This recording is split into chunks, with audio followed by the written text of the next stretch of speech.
Hey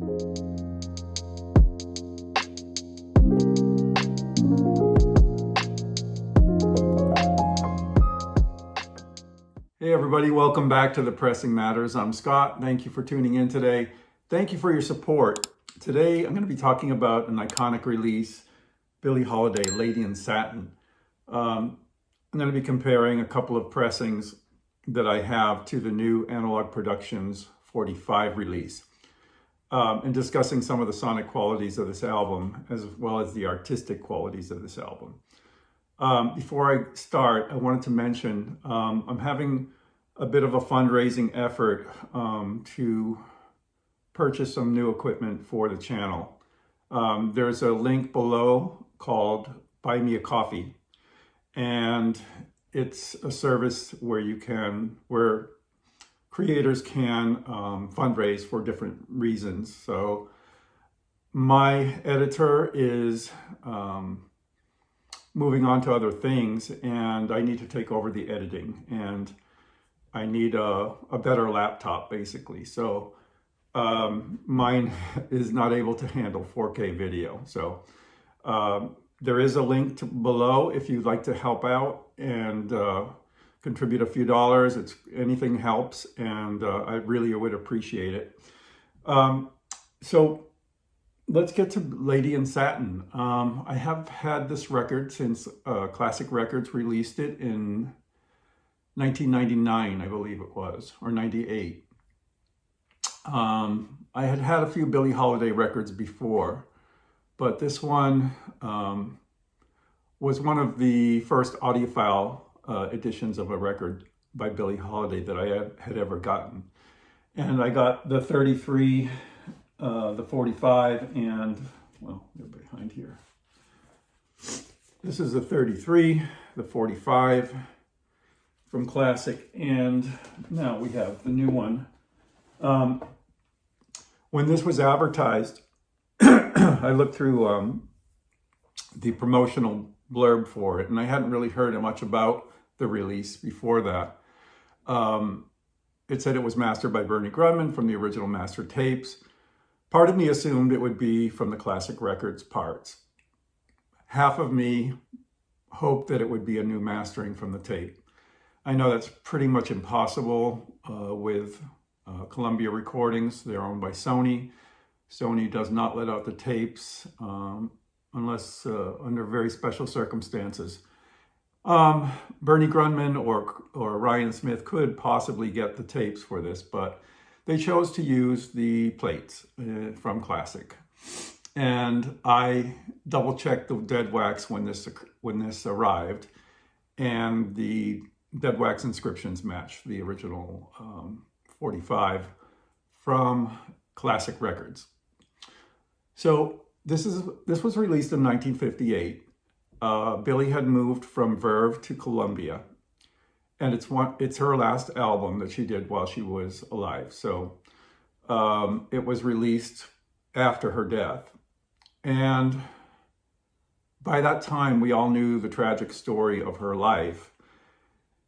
And this record is very poignant for that reason. Her voice is not in the best state in this record. And I still love it. I always have loved it. It's very broken sounding, like my voice, very broken sounding in a way, but very expressive and full of emotion and full of experience. And she takes a collection of 12 standards that she'd never done before and makes them her own in her very special way that she always does. She decided that she wanted to have Ray Ellis create string arrangements for this record. So this is not a small jazz ensemble like her previous Verve recordings. This is that voice in that state. And this is what's really unique about this album, is her voice is obviously damaged, but still a viable vehicle to express the emotion in these songs and her own emotion from these songs. The choice to surround that with lush orchestral arrangements and a wordless female chorus is a stroke of genius. There was an example of this type of treatment in recent years, and as soon as I heard it, I thought, wow, that is brilliant, and it reminds me of Lady in Satin. And that was when Joni Mitchell did a remake of Both Sides Now. If you've ever heard the remake, it's done later in her life, obviously, with a darker voice in a more somber tone. And it's surrounded by a lush string arrangement, very moody. And it immediately reminded me of Lady in Satin, because this approach really works when, well, in Billie's case, when her voice was in that state, to soften it a bit and give it a new background that's lush and sympathetic and beautiful. And Ray Ellis does a wonderful job. The orchestration could stand on its own, but there is a difference in this record from the Verve years. Verve had really perfected recording her voice, and when I heard the two releases on the Verve 45 series from Analogue Productions, I was immediately won over by the perfection of how they recorded her voice in balance with the jazz ensembles. And the Columbia engineers seem to have taken a little bit of a different approach. They've moved her forward instead of integrating with the band. On those records, though, on the Verve records, it really did feel like she was in the room.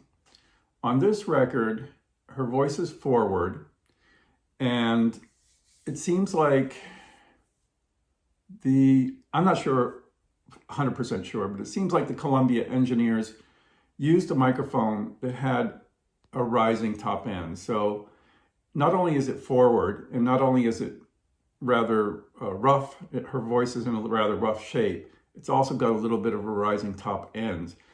So when you first hear this record, it's quite startling, very startling, because the arrangements are sort of back here and she is like there with this sonic quality to her voice. I don't find it a problem. Some people with systems that are maybe tipped up a little bit, that are not warm, could experience this as a little bit too much, but if on a well-balanced system, this will sound beautiful. Bernie's mastering is excellent, and the 33 is the least desirable of the bunch. The 45 from Classic sounds the same as the new Analogue Productions.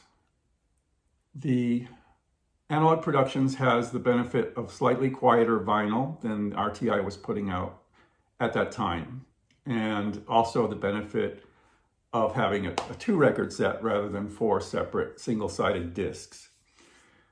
Also a beautiful gatefold, which I can show you here. This time they've done it in a beautiful gatefold. It's not glossy like many of the Stoughton covers. I'm not sure why they didn't do that, but it includes photos like this. The reproduction of the image is not quite as, it doesn't have quite as much depth as the Classic did. There's much more detail in her face and skin and hair, and the color is a little more saturated on the Classic. But no matter, it's the same sound as the Classic 45, which was highly regarded and I've always treasured in my collection. As far as the sound now, the 45 brings out lush arrangements even more so than the 33. Beautiful, beautiful sound. The wordless female chorus is used very, very sparingly in perfect ways.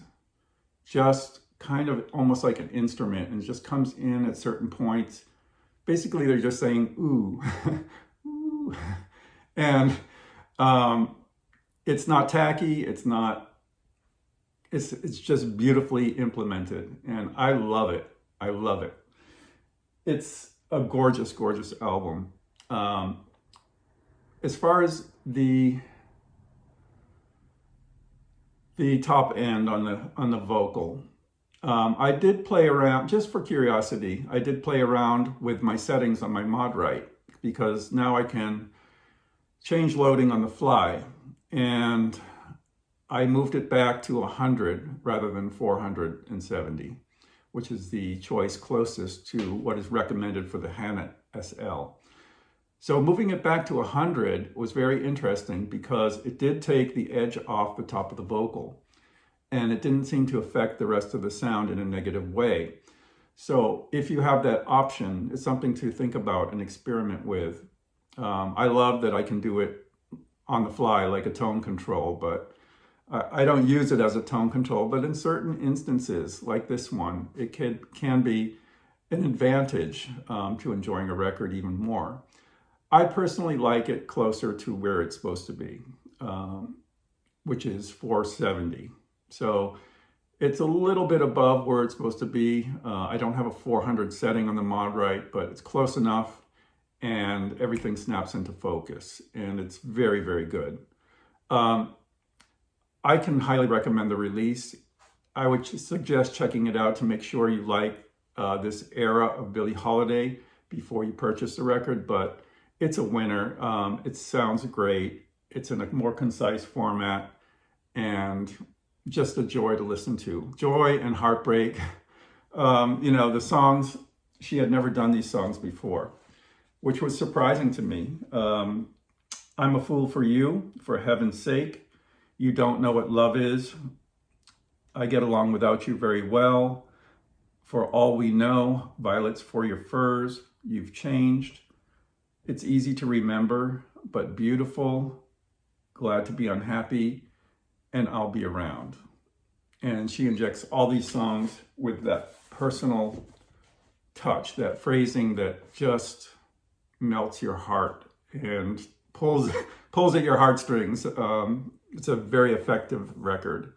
Lovely, lovely sound. There's also some solos taken by jazz instrumentalists. Irby Green does a trombone solo. J.J. Johnson does some solos as well. There's another artist, I think his name is Mel Davis, also does little breaks here and there to kind of harken back to the jazz roots. And her phrasing is jazz oriented too, but in this bed of lush sound, it's so different and highly recommended. It's a seminal album, beautiful, beautiful sound, and just a gorgeous document of this point in her life. I love it, and I can highly recommend it. So thank you so much for tuning in to this special episode on this new reissue from Analogue Productions. I'll see you next time. This is Scott for The Pressing Matters. Have a great day.